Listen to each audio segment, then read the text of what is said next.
Sophia. Hey Gloria, how are you? Good. How are you?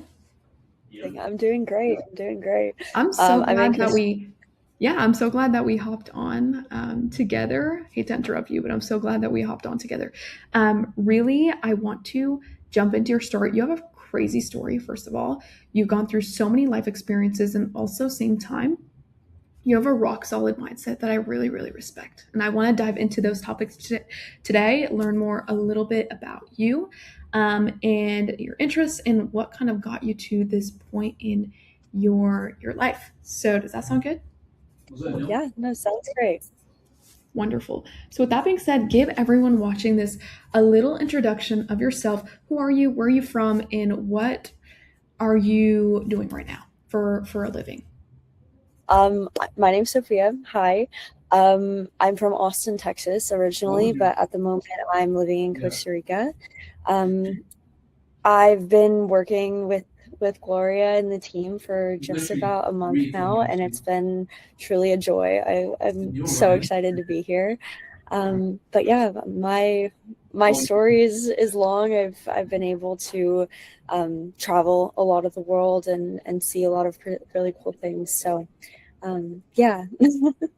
Yeah, that's a great description. And I am just so inspired by your travels. Like, fill me in, you've traveled around the world so far, right? Like, which country, fill me in on which countries you've actually traveled to. Yeah, okay. So, after I graduated high school, actually, I like booked it to Mexico. I was volunteering down there for a coral reef restoration, doing research and everything down there, diving like 3 times a day, every single day for probably, I think it was a total of like 6 weeks. It was a little bit of a shorter trip, but after that I went over to Eastern Europe. I backpacked through a lot of that. I was an au pair in Croatia, so working with little kids, which was fun. It had its perks, but yeah, it was a really good time over there. And then after that I went over to Southeast Asia. I backpacked through Thailand, Laos, Indonesia, and then went to Australia and did that whole that whole eastern coast, and then all the way down to Melbourne. Um, and yeah, since then I've kind of created a home base back in Austin, but I'm kind of just doing like shorter, like month long stints and travels now because the way I was traveling at first just wasn't the most sustainable. So yeah, now I'm here. Wow, that's very inspiring. First of all, what inspired you to like travel at such a young age? You mentioned that you're 20 years old. Like, what inspired you to like go out there like so early in life? Honestly, I didn't realize that I wanted to, take a gap year until I was like actually receiving my acceptance letters from colleges that I had applied to.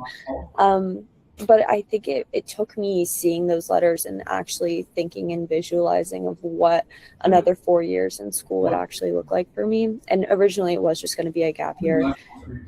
I never actually went back to college, but um, I I think for me it was just like I always knew that there was something else. There was always something more that I was missing and I wasn't seeing. And the thought of like staying in a classroom and not getting that chance to go out to experience new things, because everybody talks about like the college lifestyle, the college experience, but it just never really resonated with me. And I think whenever I saw the acceptance letters, it kind of was like a reality check of like, well, I really don't want to do that.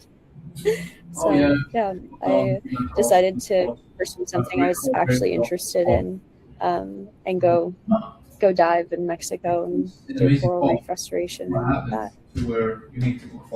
Wow, that's very cool that you got college acceptance letters and you had a different mission in life and you went after it in your own way, no matter what your parents thought. It sounds like no matter what anyone thought. What was that like choosing to go on a different mission, like to Mexico, right, and scuba dive, opposed to just going to college and accepting the acceptance letters that you had? Yeah. It was definitely empowering, for sure. My parents have always been supportive of whatever I'm doing. They want what's best for me. They're amazing, but I I think I learned a lot about myself in that initial decision, and then obviously as I was like solo around the world, of course. But um, it made me a lot more sure of myself because I knew that I could figure it out. Like I've been lucky enough in my travels. I've been safe, but it really has, instilled this trust in myself, which is definitely important, that I wouldn't necessarily say that I had through high school. And what does that feel like, even just for someone that's like new to traveling? What does that trust feel like? And what else did you kind of gain from traveling? Because I don't want to assume anything, but traveling is very eye-opening. And you learn things that you never thought you'd learn before. So what other learnings did you have through this journey of yours? A lot about myself. I know myself very well now. I know when I need to take space. I know how to regulate my emotions. I can keep my nervous system calm even if things are, going crazy in life, because life happens, right? But um, I learned a lot about myself. I learned a lot about the world as a whole. I think that I became a lot less materialistic when you when you put, your entire life into a backpack and just like send it across the world. It's hard to, get attached to belongings. I think that I grew spiritually, I grew mentally, and yeah, overall, I kind of just like became myself, I think, which was really cool. Wow, that's very interesting. You just said you became yourself. And that's a concept that a lot of women struggle with, finding themselves and finding truth. And it sounds like through all of these hardships, you found truth. It's very inspiring.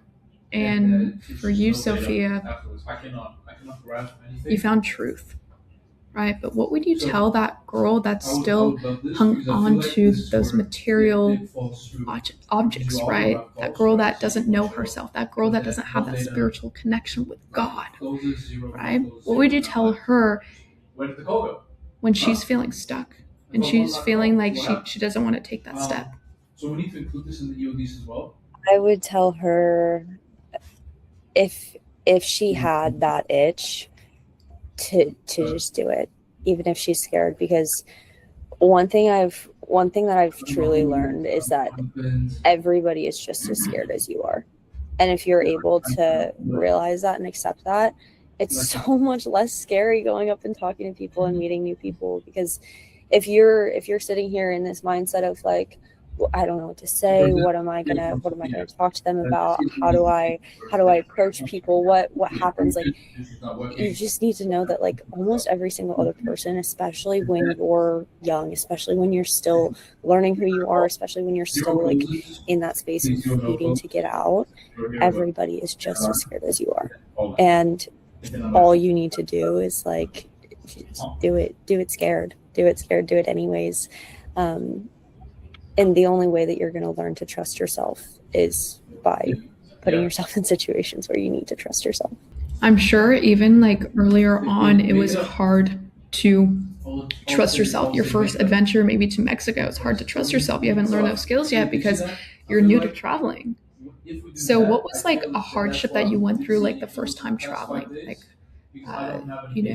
far away, like to Mexico, and how did you overcome that? What did you kind of learn from that? One of the initial hardships, I think, was self-inflicted, for sure. I was still in that headspace of, what are they going to say? Are they going to like me? Are they going to? I cared too much about what everybody thought. Um, and I think Mexico in itself was a very big learning experience, because I it got to the point where I had to recognize that like it was self-inflicted.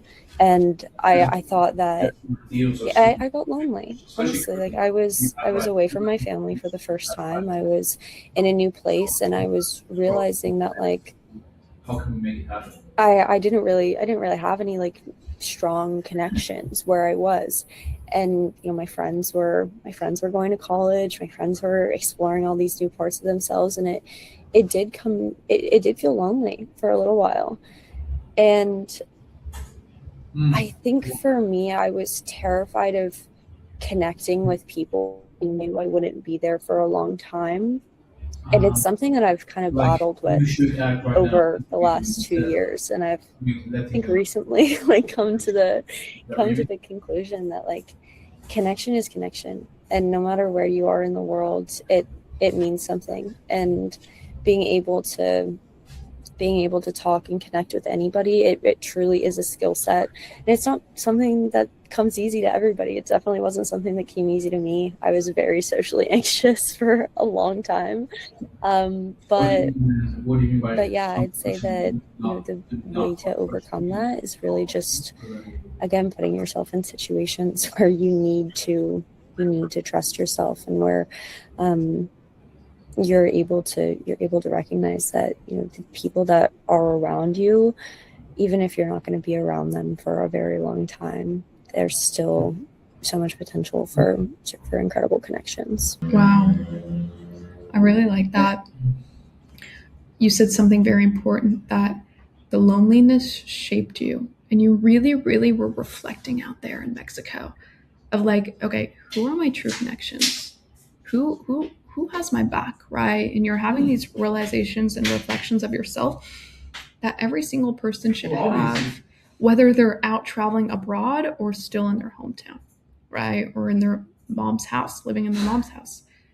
So I think that's a very powerful thing that you stumbled upon, which helped you find yourself. You said something very important, loneliness, right? And how it shaped who you are. So what would you tell that girl? A lot of women struggle with loneliness, whether they're lonely actually, like they don't have anyone, or on the other side of the spectrum where they have so many people they feel lonely because nobody really understands them and connects with them. So my question to you is like, what got you through that loneliness, and what would you tell the women to that are struggling with loneliness to do with the loneliness that they might have? I mean, I don't necessarily want to take this in a spiritual route, but I truly, I've become so much closer to God. And for me, it's a very reassuring feeling, because I know that I'm never alone. Like, I know that even if, the people in my life like go away, which isn't gonna happen, but like even if I am like alone, like I'm never actually alone, because I have that connection with God, and um I've built a connection with myself too. Like, I like being alone. I used to hate being alone. I would never be able to like drive in the car without listening to music, but now I can just like sit in silence if I need to. If anything, I prefer sitting in silence, because I'm able to connect to myself. I'm able to connect to the things around me, the people around me, with nature. Like, um, I don't know if that necessarily answers the question. I feel like maybe I can re-answer that, actually. I don't know. Now, I think that's very Um, genuine. I think that's powerful. Let me stop you there. I think that's genuine and powerful. And I think a lot of women will respect that honesty, because being alone it's something that a lot of women cannot do, to be alone. So to even piggyback on that, like, how have you found comfort in a loneliness after that, after you told me that you were afraid to be alone or be by yourself? So how did you go from being afraid to enjoying alone time? yeah, that's a really good question. Um, for me personally, I think that, let me think about this really quick. How did I do this? Um,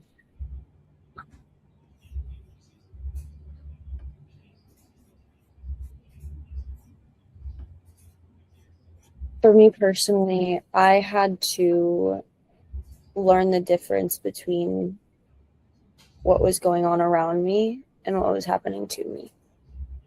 is a lot of the time, at least for me, I would get into social situations where my friends or my parents would be going through things, and it would literally just like eat me alive.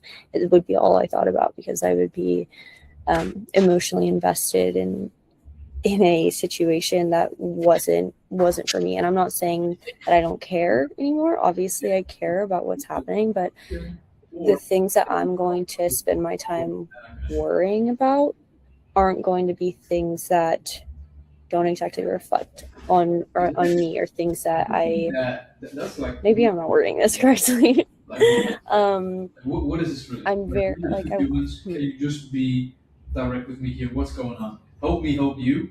I Who's spend my saying time, this? Like, yeah, I manual think financing. for me personally, I had to learn the difference between what was going on around me and what was happening to me. I used to get very anxious. I had crippling social anxiety. And as soon as I was able to understand that what's happening, externally, and what's happening in situations that I'm not a part of isn't something that I need to put my energy into. If I have to protect my peace, if that makes sense. Yeah, that does, and that's beautifully said. You don't need to, have all of these open loops in your brain, right? Well, all of these energy leaks around in other people's situations. Focus on yourself, right? And just because someone's going through something doesn't mean you have to feel those emotions and go through it, with them. Depending on the situation, you can detach, definitely, and that will save you energy and save you mental bandwidth, right? Which is very, very powerful. So, for you, Sophia, I appreciate that depth, and I appreciate hearing that. I'm sure everyone else on listening to this podcast appreciates that depth. But I want to kind of turn the tables a little bit and ask you more about the positive things, right? More so about your mindset, because I know that you have a rock solid mindset right now and you're crushing it in life. You've traveled the world as 20-year-old and you've come so far in life, and I want to ask you, like, what was the biggest mindset shift that you've gone through, and why did you go through it, and how did you overcome it? For me, it was stepping out of that place of anxiety and learning to control my emotional state and my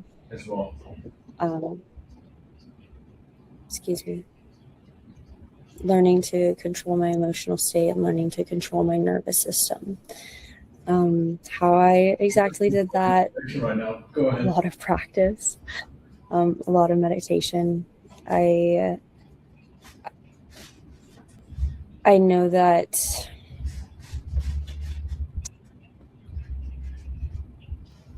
I don't know. I think it took me leaving America, and it took me getting out of my hometown to see just how fast paced everything is there. There's not a lot of, You close them on one call or two, right? reflection. There's not a lot of reflection. There's not a lot of downtime. Everybody's always in a rush. Everybody's always late to something. Everybody is it's just like go all the time. And I think for me, it took getting out of that space to understand that there is so much more to life than like the next thing that you have to do. There is more to. It is more like walking them through it. I don't know. The world is so big, and it can feel so small when you're stuck in a routine and doing the exact same thing over and over again.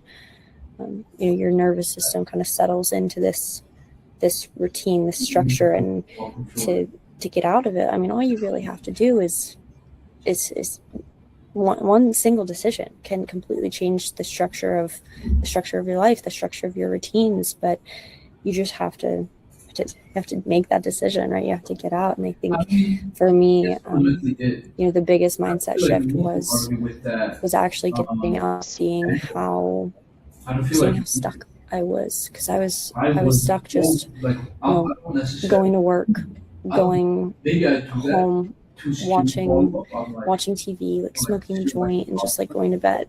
And just that was my day, like just about every day. And not the like even, the issue is I don't them know, like I'm definitely not perfect. I've had moments where I've fallen back into those routines. I mean, even like a couple months ago, I feel like like they're 6 months ago, I'd say I was stuck in that same routine. But it took me getting out and like seeing that you have to remind yourself that there really is so much more out there, and your what life doesn't have to be the same thing every day. Your life doesn't have to be the mundane. you kind But of move the layer up where it's like yeah, like root I don't know. talk. Does that make sense? Did that answer your question? Yeah, this is something very And important that the world is in a peel the rush. onion, But why do I have to be in a rush? then you move on there. People that rush, their nervous system is so hijacked by the system, so hijacked by anything giving them instant gratification, dopamine, any notifications, text messages. Um, that's what's happening. And the fact that you realized that the system is doing that to you, and you had to escape and feel an environment that wasn't like that. Your subconscious, your soul was yelling and screaming for something more. And the fact that you read that such early on in life is a superpower. It's a medal, that you earned. Yeah. And I think that a lot of women are going through that, where they know that there's another calling. They know that something is so wrong about, sometimes America, and sometimes the way that they're living, and they get stuck in that routine where they're smoking and they're scrolling and they're living a life that's not true to them. So what would you tell that girl what would you tell the access, I can just give you access let me let me collect my thoughts. What would you tell the past version of yourself 6 months ago? What would you tell her what would you tell her, the girl that's out there smoking and scrolling and living life the way that's not true to her? What would you tell her now, being in the place you are now? Yeah. She doesn't have to escape the emotions that she doesn't want to feel. I think I was scrolling, and I was smoking, and it was drinking, because I was So you can just run through ChatGPT, like copy. I was trying to avoid feeling and processing and dealing with pretty much everything. dealing with emotions that I didn't want to deal with. If you go one layer And up of that link, I would tell the version of me from 2 years ago, 3 years ago, or even 6 months ago, because again, I'm not perfect. I would tell her that it's okay to not be okay, but it's not okay to stay there. Alex Moses course is also in there. It's okay to be sad. It's okay to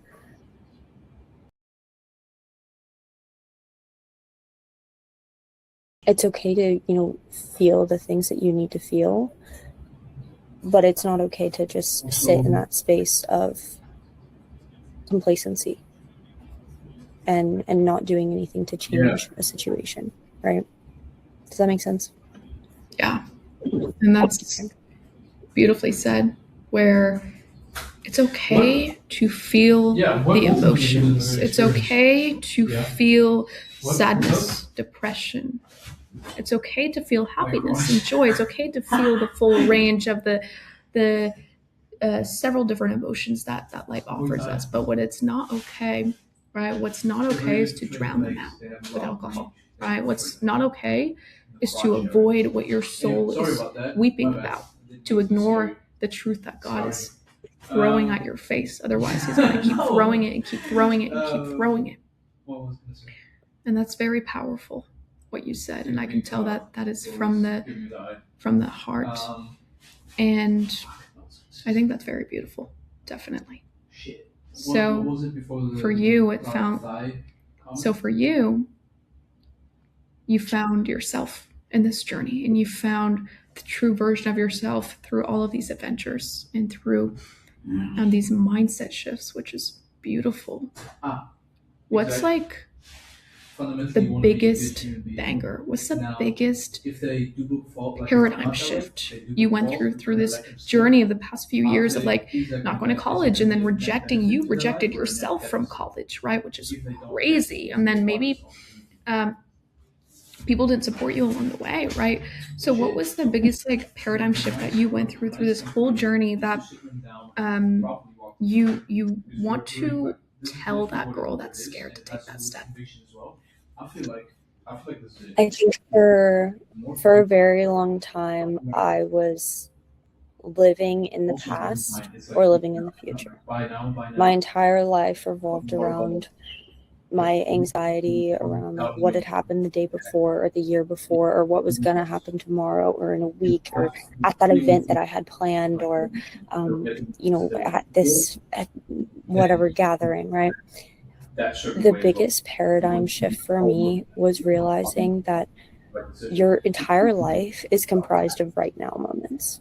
There is no other time except for the present.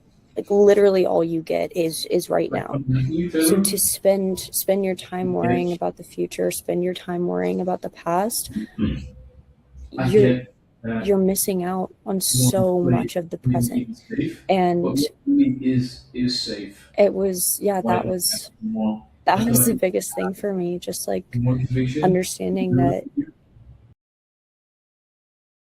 like that instant gratification, right? That instant dopamine rush of scrolling, like it truly is addictive. I genuinely believe that a lot of our society is addicted to our phones, addicted to that dopamine rush. But when you're able to understand exactly what that is actually doing to you, and you're able to realize that like literally this is all you get is right now. So like, do you want to spend right now just like continuing to swipe, continuing to numb, to be in situations or to be in a job that you don't like, or with friends who talk bad about you, or with a partner that isn't what's best for you, even if you know it at your core, like, and you don't want to accept it. This is all you get.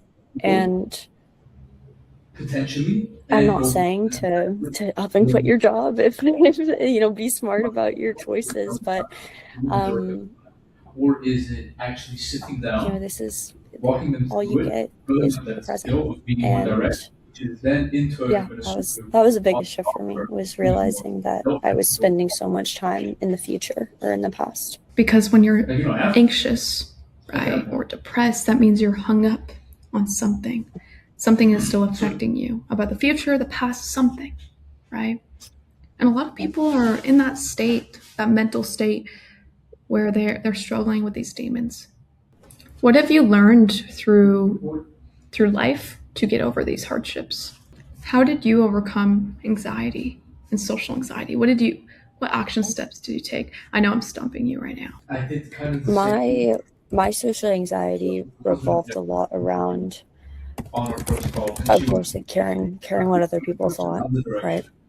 It revolved a lot around not being confident in myself, not knowing who I am, not knowing the value that I bring to conversations, to relationships.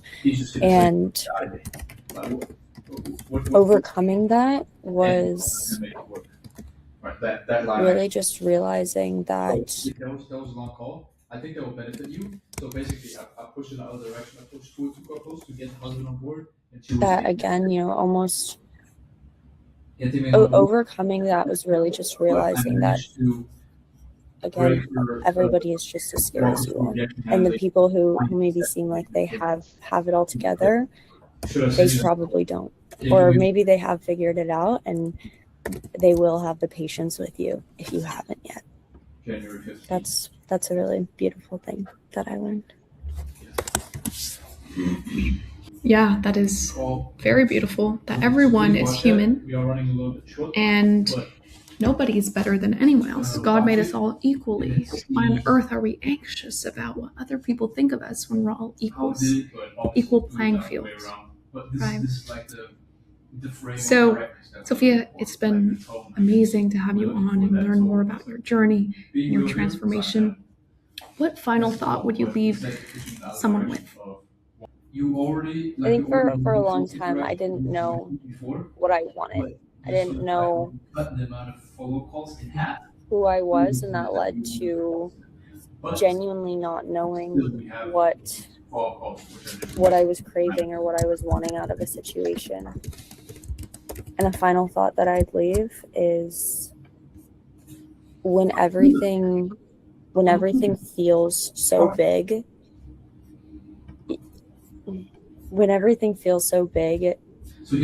all you need to do is just like take a step back and try to look at the situation objectively. Because what I've noticed is that, if you think about, these crazy things that have happened in your past, they don't feel so big now that you're not going through it, right? So being able to separate yourself from a situation and approach things logically and calm and with a regulated nervous system is definitely an important thing. And I think I wanted to try to answer your question from earlier. You asked me how my relationship with God has kind of changed how I view the world, how it's helped me to step into this like new version of myself. And I think that when you're able to recognize that God, like the creator of the universe, created and designed you, you're also able to recognize that the judgments or the opinions of other people, they don't really mean anything.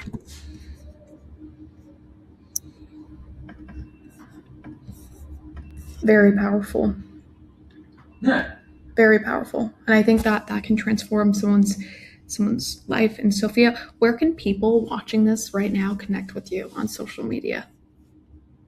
You can. Oh, actually, pause. I wanted to ask you about that because I was wanting to start a separate Instagram, separate social media. Keep the one I have right now a bit more for like my private personal, maybe a little bit of the sales stuff, and then start a separate like UGC one that I can connect with this. Is that okay? Yeah, that's totally okay. Okay. Okay. Yeah. Do you know what it's called? Yeah.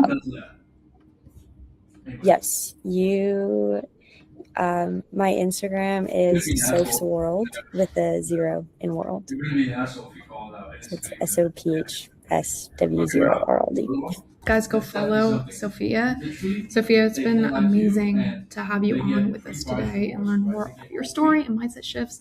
I know you inspired a lot of people and a lot of girls watching this video. So, thank you so much, girl. It's been a pleasure to have you on, and I will see you soon. Okay. Listen, Gloria. Thank you. Bye.